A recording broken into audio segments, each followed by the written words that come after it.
verá de dónde puede sacar un operario y le dirá al jefe de ese área. Le deberá decir al jefe de ese área.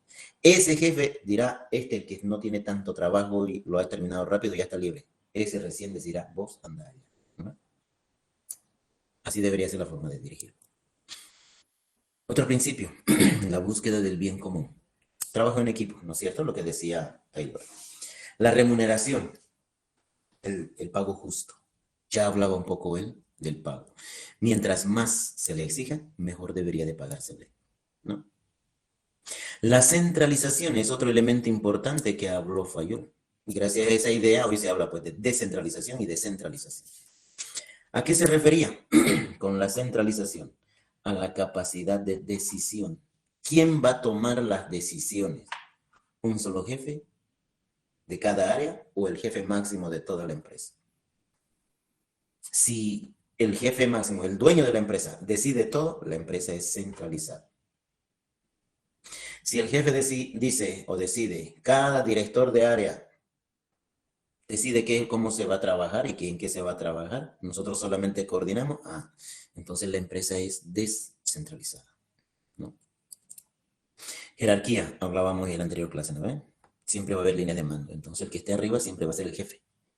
Y el jefe tendrá su jefe, y el otro jefe tendrá su otro jefe, y así sucesivamente hasta llegar al último cargo. Orden, de la misma forma, ¿no ven? Organizarnos en el trabajo para no generar caos. Ya lo decía Taylor. Equidad. Hablaba de la igualdad en las oportunidades. Ya hablaba él del trato al trabajador. Hablaba de la importancia que tiene tu trabajador y que tienes que tratarlo de la misma forma porque todos son iguales y así que todos tendrían la misma oportunidad de ganar más, de ocupar un cargo o de ser despedidos, ¿no? Habló de la iniciativa y hablaba de darle ciertas libertades al trabajador, que no había que tratarlo como robot. Venía a hacer esto y si decía, no, de esta forma no puedo hacer de esta, no, tenía que hacerla de esa forma. Hoy en día ya no, ¿no es cierto? Es más, el famoso trabajo bajo presión. Te obligan a que pienses y des tu forma más cómoda de trabajo. Unión, el trabajo en equipo.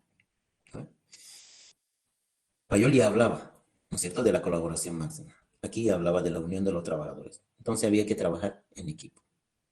Y por último hablaba de la estabilidad del personal y hablaba de la motivación.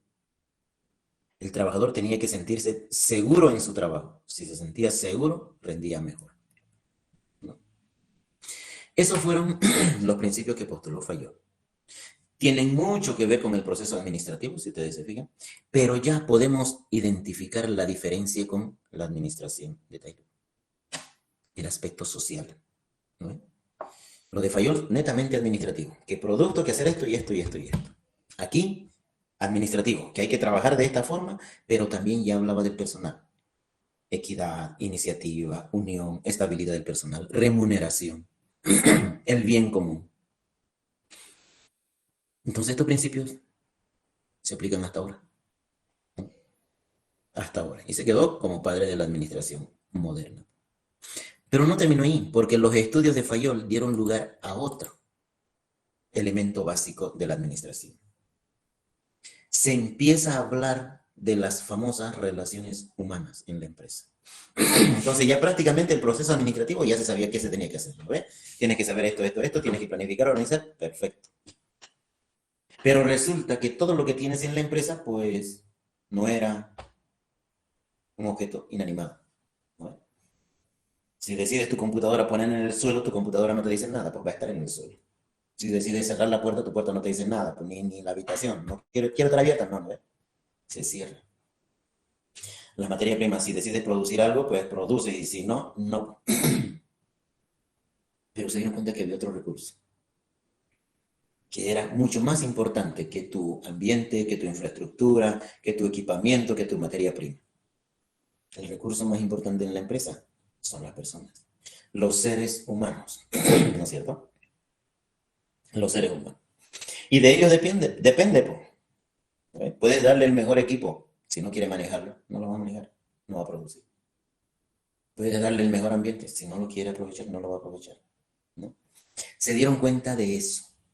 ¿Cómo se dieron cuenta? Ahí nace la famosa teoría de las relaciones humanas, ¿sí? La teoría de las relaciones humanas. ¿Qué pasó? Pues después de Fayol aparece otro científico, sociólogo él, pero que trabajó mucho en las empresas. Elton Mayo, así se llamaba. Elton Mayo se dio cuenta que manejar a las personas era complejo. Y él quiso saber cómo entonces manejaría al personal en una empresa. Porque su propósito era, si yo manejo bien al personal, voy a aumentar la productividad. Porque se dio cuenta de que el que trabajaba inseguro, el que no estaba motivado, pues no le ponía ganas a su trabajo. Y si no le ponía ganas a su trabajo, de repente producía lo que le pedían, pero lo hacían mal, ¿no? Estamos hablando de eficiencia, o sea, hacer un trabajo, pero hacerlo bien. Entonces los trabajadores, para no ser castigados, hay que hacer 10 palas hoy día, lo hacían como hacían, qué importaba, terminaban y listo. Y las palas eran una más grande, otra más pequeña y otra, pero siempre 12 o 10, ¿no? Entonces decía, no, algo tiene que tener la persona para que le ponga ganas y haga un trabajo bueno.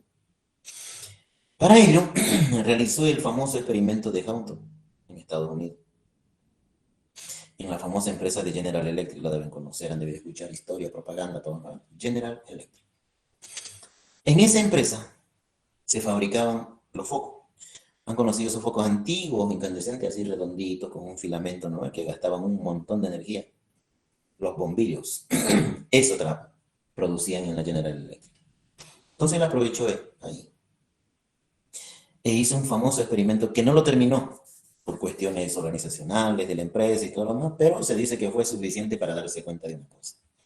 ¿Qué hizo? Él observaba cómo trabajaba, ¿no es cierto? Y como ya habíamos comentado, era estilo militar. Entrabas a las 6 de la mañana, tenías que irte a las 10 de la noche. 16 horas de trabajo, sí o sí. En tu trabajo tenías que dedicarte a trabajar. Te sentabas en tu silla y no tenías por qué pararte de tu silla. Ni para el baño, ni para comer. Entonces tenías que haber comido antes de entrar a trabajar. Y hecho tus necesidades, las que sean, para no distraerte. No tenías que hablar con las personas. Tenías que trabajar con el material que te den. Y tenías que rendir, ¿no? Hacer tu tarea. ¿Él qué hizo? Pues se dio cuenta de las condiciones en que estaban trabajando. Vamos a ver. Separó, agarró dos grupos de personas. A uno le puso a trabajar en las mismas condiciones, no modificó nada. Ambientes cerrados, con poca iluminación, que no hablen, todo como se trabajaba antes. Y a otro grupo los acondicionó mejor. ¿Cómo les gustaría su ambiente de trabajo? Con ventanas, ventilado, con más luz, desde sus sillones, cómo les era más cómodo, porque hay sillones de todo, no es si una persona es bajita, si una persona es gorda, que entra, que no entra, que es muy alto, que es muy bajo. No, él les acomodó la ergonomía, ahí se empieza a hablar de la ergonomía, ¿no? Que el trabajador se sienta cómodo. Las herramientas que manejaban, con cuáles se sentían más cómodos, ¿no es cierto? Con el martillo, para uno era muy pesado, para otro muy liviano. Escojan con qué herramientas van a trabajar. Podían traer su alimentación a la empresa para que coman a determinada hora. Si les daba ganas de hacer sus necesidades, podían ir. Si porque querían hablar, podían hablar, no cualquier cosa, ¿no? Sino coordinar. Pero era libre. No terminó, pero fue suficiente para darse cuenta en el corto tiempo que hizo ese experimento. Se dio cuenta de algo muy importante y se hizo famosa esa conclusión. ¿En qué consiste esa conclusión? Ahí está. Mayo dijo, las personas tienen necesidad de reconocimiento, tienen espíritu de equipo, tienen códigos sociales, desarrollan el liderazgo informal y dejan de ser ellos solos y forman parte de un grupo. O sea, hablaba de la cohesión, ¿no es cierto? Y del trabajo en equipo.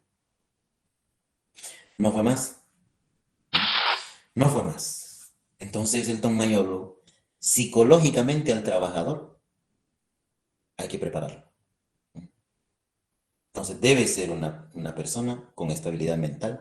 Peor si es administrador, debe saber manejar, entender, comprender al trabajador.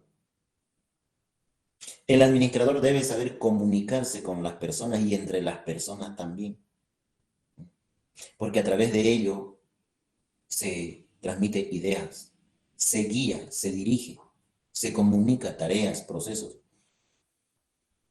Demostró la importancia de los grupos informales dentro de la empresa, equipos de trabajo.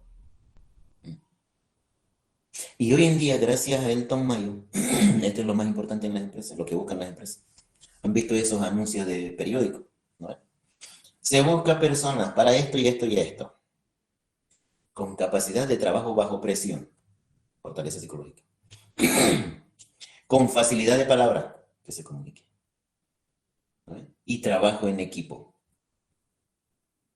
¿ya? Ahora ya no te importa nada más los 100 puntos, no. 100 cualquiera tiene, ya les había dicho, pero ahora es el aspecto psicológico. Lo que buscan es personas capacitadas. ¿Y de qué depende su capacidad? De cómo se integren en el trabajo y cómo rindan en el trabajo, más allá de que sepan o que no sepan. Porque para eso ya se había propuesto el principio de Taylor, ¿no? Desarrollar y capacitar al personal hasta el más alto grado de su posibilidad. Entonces, no todos vamos a salir sabiendo lo mismo. Pero cuando demuestras cierto compromiso que quieres trabajar, sencillamente te puede decir, haz este curso o vení, le vamos a enseñar esto y esto y esto y esto. Y te van capacitando. Entonces el conocimiento siempre se adquiere, nunca pasa, ¿no? Todo el tiempo vamos a aprender. Pero esa fortaleza mental, esa facilidad de comunicación y esa capacidad de trabajar en equipo, eso no se lo logra de la mañana, de un día para el otro. No, tienes que tener aptitudes mentales. Alguna vez les han debido decir sus docentes, ¿no? Yo también creo que les dije varias veces. Trabajo en equipo, tienes que aprender a trabajar en equipo comunicándote de manera eficiente. Si algo no te gusta, tienes que decirlo. Si algo te perjudica, tienes que decirlo. ¿Por qué? Porque todos seguimos un propósito, un objetivo. Y eso es lo que debería de primar en una empresa. Se hizo famoso el Tom Mayo. Y hasta ahora, muchas empresas le dan bastante énfasis a eso, al aspecto psicológico de las personas. Y ahí nacieron varias escuelas, ¿sí? Escuelas que buscaban fortalecer las relaciones humanas en la empresa. Se les llamó escuelas conductistas, porque buscaban mejorar la conducta del trabajador. Allí uno de los primeros precisamente fue el Tom Mayo. Apareció otro, el famoso también Abraham Maslow, que estudió la famosa jerarquía de las necesidades. En relaciones humanas vamos a hablar de eso. Que las personas trabajan porque tienen ciertas necesidades, decía él, y buscan satisfacer eso. Y si identificamos bien qué necesidad tienen, podemos aprovechar para mejorar su rendimiento. Douglas MacGregor, también otro famoso, porque postuló su famosa teoría de las X y Y. Él clasificó a las personas. Hay personas X, hay personas Y. Y decía, estas personas X son buenas para esto y malas para esto. Estas personas Y son buenas para esto y malas para esto. Y otro, Mark y Simon. Ellos hablaban de los patrones de conducta. ¿Por qué nos comportamos así? Y tiene que ver desde la genética, ¿no? Desde la genética. Por eso hoy en día, en muchas empresas grandes, hay psicólogos, los famosos departamentos de recursos humanos. Son administrados por psicólogos. No es, si es una farmacia, no es un farmacéutico, no. Generalmente psicólogos, y van viendo el rendimiento y todo lo demás, y de cómo se va acoplando al ambiente laboral, ¿no? Ya en base a ello, pues empezaron a cambiar los estilos de administración. Hasta el estudio de Elton Mayo, las empresas o las organizaciones de esa época se llamaban formales, ¿sí? Se llamaban formales. ¿Por qué? Si bien ya había la división del trabajo, porque eso fue desde el proceso administrativo mismo, especialización, jerarquía, autoridad y responsabilidad era en base a normas, reglas, porque se había aceptado bien el principio de Taylor cuando decía sustituir las reglas prácticas por las teóricas, ¿no es cierto? Entonces, cada quien tenía que hacer su trabajo y no podía rotar. Ahora se habla de rotación también, ¿no es cierto? No. Esa es tu función, eso tienes que hacer. Y ahí te vas a hacer especialista. Y tienes un jefe, a ese tu jefe debes hacerle caso. Y la autoridad es tu jefe. Y tu responsabilidad es cumplir con tu trabajo. O lo haces o no lo haces. ¿No? Sin coordinar, sin apoyo. A eso le llamamos organización formal. Gracias a la teoría de Mayo, se dieron cuenta de que eso también estaba mal. Y se pasó a otro tipo de organización, que se le llamó informal. Porque obviamente se dieron cuenta que las personas necesitaban interactuar y no es nomás a través de papel, papel, papel, papel. No, tenían que interactuar. Pero también se cayó en un error. Entonces dijeron, como hacemos todo documentado, pues eso desmotiva. Entonces démosle ciertas libertades porque ellos tienen que coordinar, tienen que conversar, tienen que ponerse de acuerdo. ¿no es cierto? De un extremo al otro. ¿Qué pasó? Pues si bien podían relacionarse entre ellos, pues también empezaron a surgir las diferencias, ¿no? Hace esto, no, yo no quiero. O mejor vos, o esto. Entonces las reacciones de rechazo, porque cada persona es distinta. Empezó a observarse la confusión en el estado, en el estatus, porque si bien yo con mi jefe podía hablar en cualquier momento, en confianza, llegaba un momento en que mi jefe se hacía mi amigo y si me ordenaba algo, ya espera un rato, ¿no? Ya no hay jerarquía. Colaboración espontánea. También ahí se le dio mucha libertad. Entonces, cuando puedas, ayudas. Y después, ¿y por qué no ayudaste? Es que no podía. ¿No? O sea, exceso de libertad. El liderazgo, más competitivo. Y entonces ahí empiezan que las envidias y todo lo demás, por lo que típico de una persona, ¿no es cierto? Y, obviamente, el caos organizacional. Entonces, de un extremo que fue malo, se fueron a otro extremo, también malo. Entonces, se llegó un momento en que se pensó cuál de las dos funcionaba y nace otro tipo de organización. La famosa organización Lineal Staff, que está en su texto, no está aquí. La organización Lineal Staff, ¿de qué se trataba? Lineal, formal, ¿no es cierto? Staff, por sus siglas en inglés, personal. Entonces, había que tomar en cuenta que para ciertos procedimientos debe haber normas, sí o sí. Pero también para otros procedimientos hay que darle prioridad al personal. Entonces, algunas cosas iban a ser informales y otras cosas iban a ser formales. Y hasta ahora se maneja así. Todas las organizaciones, la mayoría de las organizaciones son lineales staff. Las empresas públicas son lineales, ¿no? Pero ya sabemos por qué también. Entonces, ¿qué pasaba? Pues había que normar algo. Por ejemplo, desde el horario de llegada, ¿no? Porque si lo hacía muy informal, entras a las 8, llegaba a 8:30, no, aquí hay un control. O firmas o ahora hay biométricos, ¿no? Eso es formal. Para producir, para ver cómo vas a hacer, cada quien hacía como podía, no, eso va a ser formal. Aquí está el protocolo o el procedimiento. Se debe hacer así. Procedimientos, todo lo demás, normas, reglas de la empresa, debe ser formal para que no haya errores. ¿Qué debería de ser informal? La coordinación por el trabajo entre los colegas, el jefe. Entonces, para eso no va a necesitar, quiero hablar con el jefe, haga una carta y veremos cuándo tiene tiempo, ¿no es cierto? Como en lo formal. No. Puede hablar con el jefe, intercambiar ideas, sugerir trabajo, cómo hacerlo, qué no hacerlo, darle libertad a la iniciativa. Eso es informal. Entonces ya nació una nueva forma de administración, la administración lineal staff. Y ya, finales de la edad contemporánea, aparecen otros científicos más. Este famoso que hasta videos en YouTube tiene, ¿no? Pueden buscarlo. Henry Mintzberg. ¿Sí? Este personaje famoso, muy famoso, trabajó en grandes empresas como Toyota, Adidas. Él habla de la teoría neoclásica de la administración, lo que hoy en día debería de ser el proceso administrativo. No contradice no a Fayol ni a Taylor, no, simplemente él especifica cuáles son los 10 papeles del administrador moderno, contemporáneo, que debería de hacer. 3 papeles. Uno que los denominó papeles interpersonales. ¿Qué decía? El administrador tiene que tener ciertas habilidades de poder relacionarse con las personas. También se le llama habilidades humanas, ¿sí? De poder integrarte. Más allá de que te guste, no te guste, te caiga bien, te caiga mal, en bien del trabajo para lograr los propósitos, pues tienes que buscar, tienes que ser mediador, tienes que ser interlocutor con tus trabajadores. Por lo tanto, esos papeles interpersonales eran ser representante del grupo, de la empresa, del trabajador, ¿no es cierto? Porque estás a la cabeza de todos, entonces vas a expresar lo que necesitan tus trabajadores. El papel de líder. Y eso es difícil todavía, ¿no es cierto? Muy difícil. Liderar un grupo, convencer para motivar y que hagan algo. Lo de ser líder es muy complejo, ¿no es cierto? Muy complejo. Es más, hay muchos estudios donde dicen que el liderazgo nace, no se hace. tantas escuelas que hay de liderazgo. Imagínense, estaríamos llenos de liderazgo, ¿no? En nuestro país es más, confunden el liderazgo con la oratoria. ¿No han visto? Escuelas de liderazgo. ¿Qué hacen? Oratoria te hacen pasar. Y no es eso.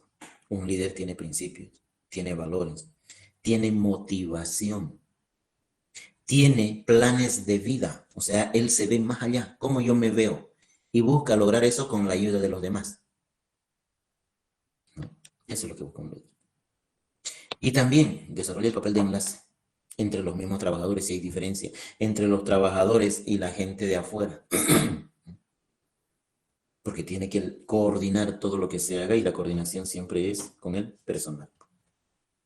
Pero no solo eso, la comunicación también dice que es importante. Ahí están los papeles informativos. Saber escuchar.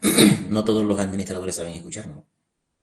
Dudas, dificultades, porque tiene que aclarar todos los problemas que se presenten en la comunicación en la empresa. Difusor debe saber comunicar. Un jefe siempre va a ordenar, pero ¿cómo va a ordenar? ¿Cómo va a guiar? ¿Cómo va a orientar si no sabe emitir órdenes? Hasta para ordenar hay que aprender, ¿sabían ustedes? No es nomás, soy dueño de la empresa y venía a hacer esto. No, ese venía a hacer esto puede desmotivar, puede desorganizar el trabajo. Por eso es importante conocer las habilidades técnicas, ¿no? Venía a hacer, deja de hacer eso un rato. Y justo es él el capacitado para hacer eso. Y sus otros compañeros se quedan colgados ahí. Esperemos para que venga él. ¿No? Ese es un problema. Papel del vocero. Tiene que interpretar, tiene que comunicar lo que le exprese el trabajador. Los trabajadores tienen sus necesidades, ¿no es cierto? Y tiene que escuchar, tiene que entender para manifestar eso y decir, ¿podemos darle o no podemos darle? Pero lo más importante, Henry Mintzberg decía, un administrador sobre todas las cosas tiene que decidir, ¿no? Y un administrador tiene que tomar decisiones. Y sus decisiones tienen que ser correctas. Imagínense si se equivoca en una decisión. Chao, empresa. Para ser buen tomador de decisiones, tiene que ser emprendedor, ¿no? Adelantarse a las cosas. Tiene que ser capaz de resolver problemas de toda índole, los que se presenten en la empresa. Tiene que asignar recursos, desde materiales, económicos, logísticos, hasta el personal, ¿no? Pero sobre todas las cosas tiene que ser negociador. Hoy en día eso se exige también, ¿no? Por eso se hizo famoso Mintzberg, porque postuló estas teorías de los famosos papeles que debe cumplir un administrador. Pero no fue el único. Apareció otro, Mackenzie.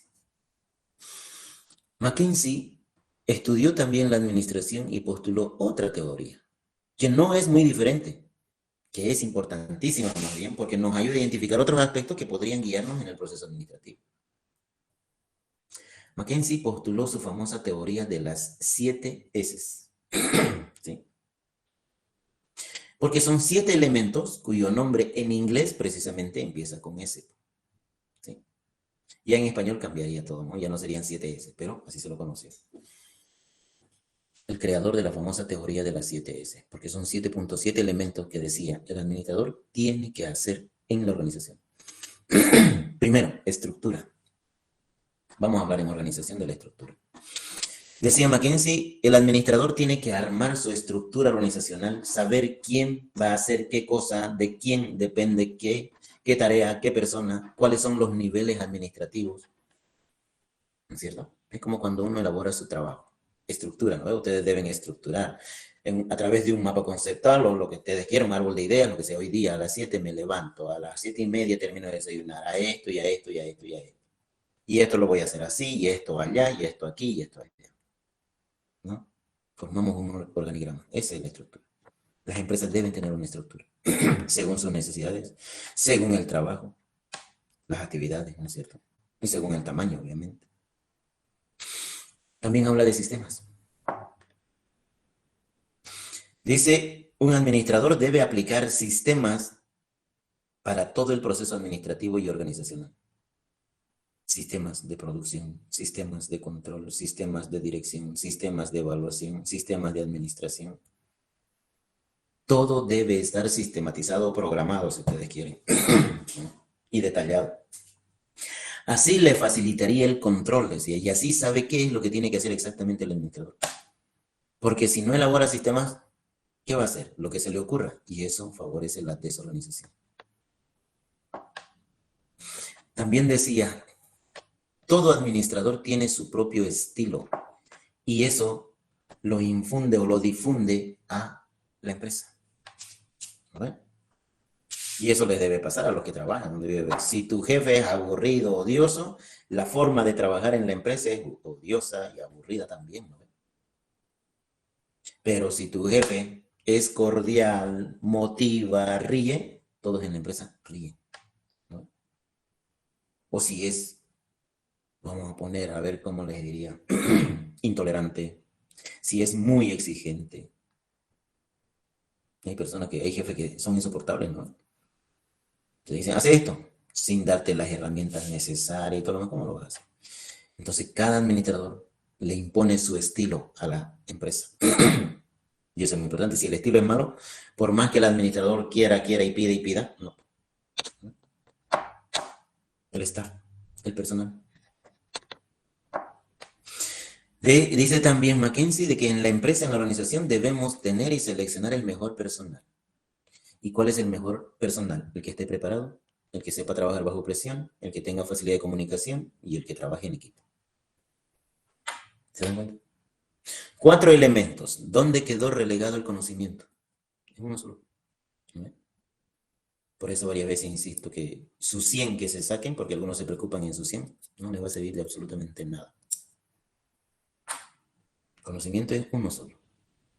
¿Cuál es el resto? Trabajo en equipo, facilidad de comunicación y trabajo bajo presión.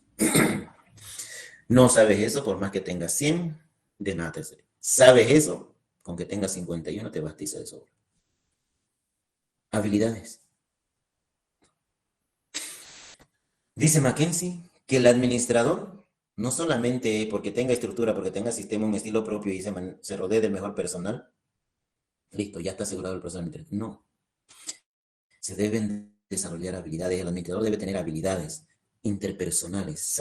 No es nomás comunicarse y, hola, ¿cómo estás? Y hace esto. No. Hay habilidades humanas. La forma en cómo va a ordenar. No es, vení a hacer esto. Nunca. Mira, eso, ¿cómo lo vas a hacer? Está mal. No. A veces confundimos eso. Hay que tener tino en la misión del orden. Revisas un lugar. ¿Cómo está? Está bien. Agarras a tu operario y le das una palmadita. Pero puede hacerlo mejor. Si tienes esas habilidades gerenciales, tu trabajador tranquilamente te va a entender. Ah, está bien, pero puedo hacerlo mejor. ¿Qué me quiso decir? ¿Qué falta todavía? ¿No ve? Pero eso no va a generar una reacción negativa. Si yo le digo, ¿cómo vas a limpiar tan mal? Esto está mal. ¿Qué va a decir mi trabajador? Bah, que lo limpie. Ya, otra repasadita y qué me importa. ¿No? Hay que tener habilidad gerencial para motivar, para inculcar. Estrategia. Estrategia. Dice McKinsey, el administrador debe ser un estratega. Debe identificar, y no solamente identificar, adelantarse a los problemas. Buscar el mejor momento. Elegir la mejor técnica, el mejor procedimiento, la mejor materia prima. Exigir cuando así sea necesario en el mejor momento. Esas son estrategias. ¿No? Vender un producto, en qué momento, cuándo. Aprovechar el mercado. Esas son estrategias. Saber cómo va a hacer cada cosa en la empresa. Y por último, en el centro pone lo más importante. Valores compartidos. El aspecto personal. ¿No? En la organización se deben fomentar la práctica de ciertos valores. Eso es fundamental hoy en día. Respeto. El primero, ¿no? Respeto. Tolerancia. Todos cometemos errores. El jefe no te puede decir, ¿cómo te vas a equivocar? No. Hay que evaluar por qué se equivocó. De repente yo tengo la culpa porque no le indiqué bien. Equidad. La equidad también es un elemento básico para la administración. Han visto, hay jefes no muy lejanos y ustedes lo deben conocer. El dueño de la empresa, ¿por qué es el dueño de la empresa? Llega, se baja de su movilidad, de su full auto y se entra. ¿No? Hay otros jefes, llegan, se bajan de su full auto, ve al sereno o al de limpieza que se topó ahí. Hola, ¿cómo estás? ¿Qué hay de tu vida? ¿Cómo va el trabajo? ¿Bien? ¿Quién va a trabajar mejor? ¿Los empleados de ese jefe o los empleados del otro jefe? El otro jefe primero. Ese operario de limpieza que en algún momento debe de pensar, y yo soy de limpieza, wow, me da incluso hasta me da vergüenza trabajar en esta empresa, ¿no? Porque soy de limpieza y ellos se reúnen y puro jefe, ¿no? Genera cierto temor. Pero si viene tu jefe y porque tiene valores, te encontró y hola, ¿cómo estás? ¿Todo bien? ¿Qué te sientes? Wow, el jefe me saludó. No seas el tipo. No, voy a limpiar mejor. Y limpias mejor, ¿no? Porque te sientes importante. Eso es en la empresa elemental, que el trabajador se siente importante. ¿Y cómo lo vas a hacer sentir importante? Con valores, con principios. El aspecto social hoy en día es muy importante. No lo tomas en cuenta. Por eso las empresas, muchas de ellas, despiden, contratan, despiden, contratan, despiden, contratan. Claro que lucran, claro, claro, pero es en nuestra sociedad. ¿Vale? Aquí en Bolivia lamentablemente no hay seguridad laboral, ¿no? Han debido de saber, se nos han comentado. Un trato que te quieren, te despiden. Porque echa la ley, echa la trampa también. Lamentablemente es. Pero en otros lugares eso ya está mucho más adelantado. Empiezas a trabajar y empiezas a trabajar. Y las causales de que te puedan despedir tienen que ser muy fundamentadas. No es nomás lo contraté, pero ya lo despedí. Pues. No pasó el tiempo todavía. No. Ahí está el problema. ¿No? Eso desmotiva también el trabajo. ¿Y para qué analizamos tanto el proceso administrativo? Para terminar en esto. Un administrador debe conocer, debe aplicar todas las herramientas administrativas, no solamente de los autores que hemos leído y de la historia un poquito que hemos escuchado, no, de todo. Hay muchos autores, hay mucha teoría sobre la ciencia.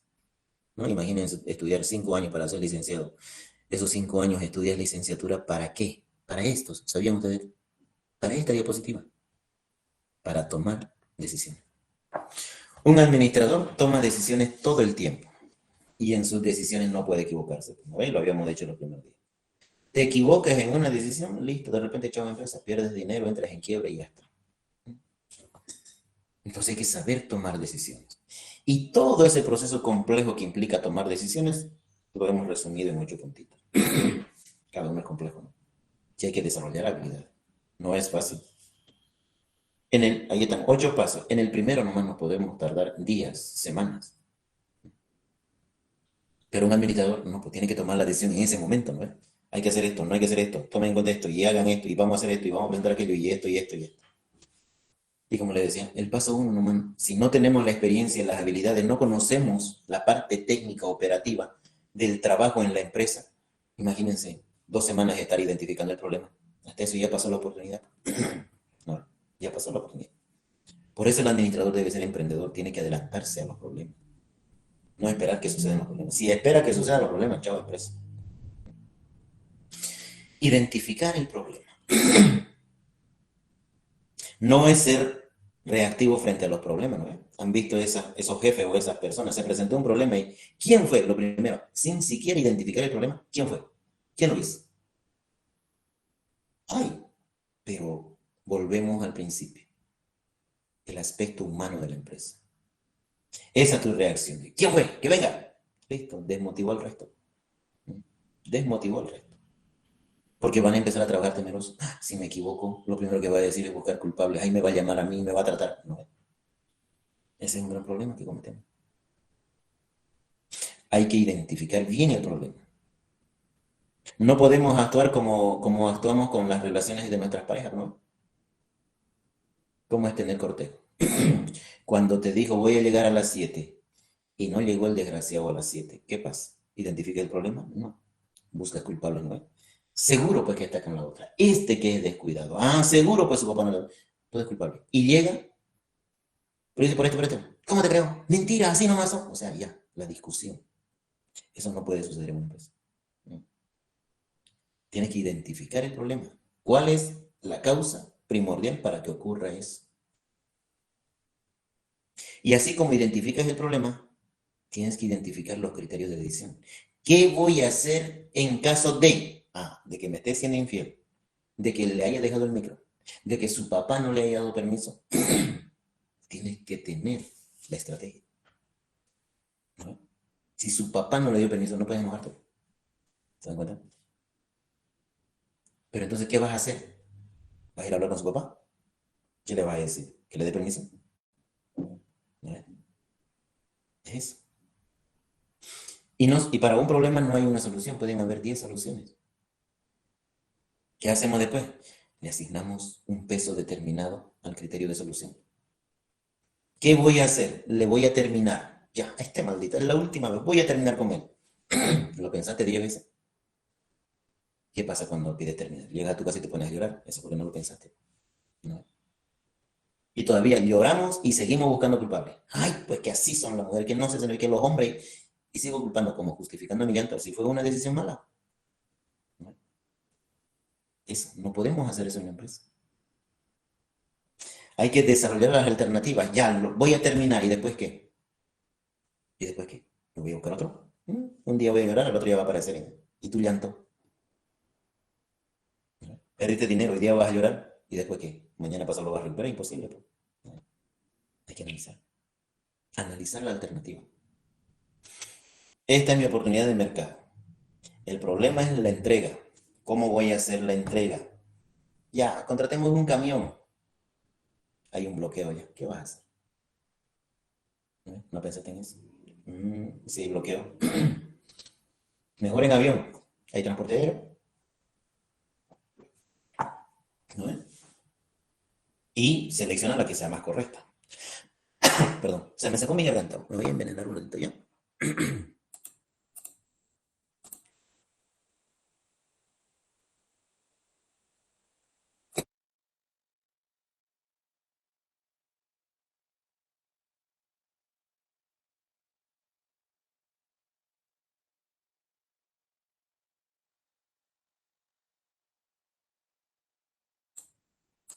Ya, esperemos que se me pase. Entonces tomas una decisión. Y después, no es nomás, ya está hecho con ni modo. No, tienes que evaluar por la decisión.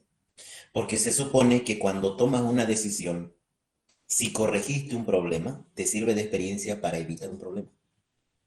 ¿No? Si no corregiste el problema, te sirve para aprender y tener otra alternativa que no vas a aplicar, porque si es el mismo problema, hiciste eso, entonces esto no sirve. Buscas otra. ¿No? Ganar experiencia en eso. Así se aprende a tomar decisiones. Te equivocas, ya serías de bruto volver a hacer lo mismo, ¿no ves? Ah, una vez pasó esto hice y no te funcionó. No, ya tienes una herramienta. Esto no debo hacer y pasas al otro. Y va a llegar un momento en que si desarrollas las habilidades necesarias, vamos a trabajar en esto. Aquí ocurre esto, ocurre esto, ocurre esto. No vayan a hacer esto, ni esto. Hagan otra cosa, de otra forma. Y así evitas errores. Y así tomas las mejores decisiones. ¿No? Para eso, para eso se desarrolla habilidades en administración. Y hasta la toma de decisiones tiene sus propios estilos. Todo va a depender de cómo interactúa o cómo se adecua el administrador en la empresa. Ahí dice roles y estilos. El administrador puede ser emprendedor. Ese es el que se adelanta, ¿no es cierto? El mejor rol del administrador es adelantarse a los hechos. Otros actúan. Manejo de contratiempo. ¿Qué quiere decir? Esperan a que se presente el problema y solucionen. Eso sí, inmediatamente. ¿No? Pero hay que esperar a que se presente el problema. Otros asignan recursos. Deciden. Esto se presentó, sí, hay que hacer esto, o esto, o esto, o esto, o esto. Y otros, cuando se presenta un problema, prefieren negociar. ¿No? Y si hacemos esto, y si planteamos esto, y si vemos cómo funciona esto, Podría funcionar, pero es muy tedioso. Las decisiones en la administración tienen que ser rápidas, muy rápidas, inmediatamente. Y los estilos también son muy variados. El estilo directivo es el que le gusta ordenar, ¿no? Claro que no es malo, pero se supone que el director domina y tiene bastante experiencia. Entonces, se presenta este problema, hagan esto. Hay que tener mucha experiencia, hay que conocer todo el trabajo, el proceso en la empresa y adelantarse y decir, ah, estos problemas se producen por esto, por esto, por esto, entonces esto hay que hacer, ¿no? El estilo analítico. Hay directores que están relacionados con los que cumplen ese rol, manejo de contratiempo. Les gusta analizar el problema. A ver, ¿se presenta esto? Sí, a ver, analicemos, pensemos, y aquello, y aquello, y esto, y esto. El estilo conceptual. Hay administrador que le gusta leer. Se presenta este problema. Ya, esperen, voy a estudiar. Y leen teorías, libros, cómo, qué medidas y todo lo demás. Ah, ya, hagamos esto. Sirve, pero tedioso. El estilo de comportamiento. Pues o asume el administrador o asume su rol como guía o simplemente dice, mejor que solucione que lo arreglo, que lo fregó. ¿No? No es bueno ese tipo. La toma de decisiones en grupo. Esto es bueno, pero es muy, muy tedioso. ¿En qué consiste? Hay un problema, bien, vengan los directores o los capataces donde ya sucedió problema, ¿no? A ver, ¿qué hacemos? Cada quien propone su idea. Y ponerse de acuerdo en una idea no es fácil, ¿no? No es fácil. Uno hablará, después el otro dice, no, mejor lo mío, no, mejor lo mío, no, mejor lo mío, y hasta que lleguemos a un acuerdo. Pueden pasar días, semanas. Pero también hay una gran ventaja, de que si se toman ese tipo de soluciones, generalmente son las mejores. Entonces hay menos riesgo de equivocarnos. ¿Sí? Menos riesgo de equivocarnos. Y esa es una tendencia hoy en día de tener ese comportamiento. Por eso hay reuniones semanales, ¿no es cierto? O días por medio entre los directores y el gerente general. Aunque no haya problemas, nos están adelantando, ese es el emprendedor, ¿no? Saben que la mejor decisión es en grupo. Bien, se reúne el gerente, esto tenemos que hacer para el próximo mes. Analicen inconvenientes y ventajas. Cada quien, a ver si vamos a hacer esto, esto puede pasar, esto, eso sí, se necesita mucha capacidad, ¿no? Todos los directores tendrían que ser expertos en ese tema. Ya, nos reunimos el viernes, se reúnen bien, una lista de ventajas, otra lista de desventajas. Ahora asignemos criterio, vayan pensando en eso. Eso te funcionaría cuando te adelantas a los problemas. Pero si esperas a que se presente el problema hasta que nos reunamos y todo, de repente no funciona. Pero al fin y al cabo, un administrador siempre va a tomar decisiones. Una decisión errada, chau empresa, ¿no ven? Y no pueden darse ese lujo, ¿no ven? De tener una empresa fracasada. Por eso es importante la administración. Tomar en cuenta esos conceptos, esas ideas, lo que hoy en día se maneja en las empresas, ¿no? Y bien, ahí termina el tema. ¿Más o menos se entiende? ¿Alguna duda? ¿Alguna pregunta? ¿Están ahí? Ya se fueron.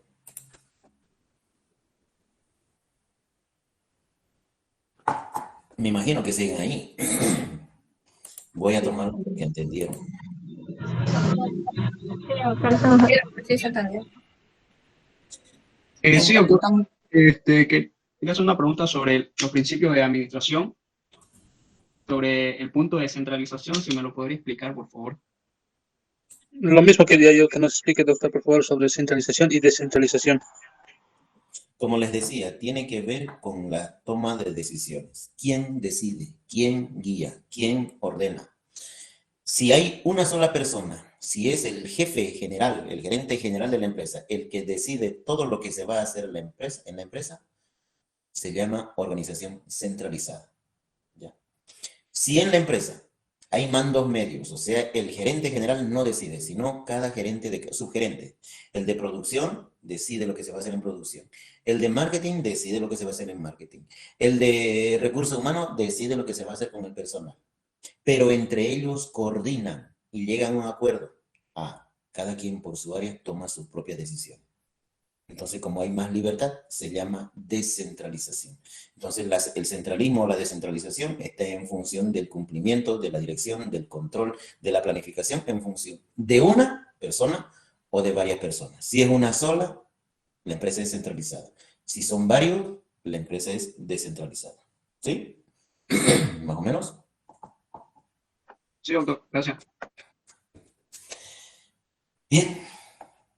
Si no hay más preguntas, descansemos, pues, jóvenes. Nos veremos la próxima clase. Cuídense. Hasta luego, doctor. Hasta luego, doctor. Hasta luego, doctor. Chao, chao, chao.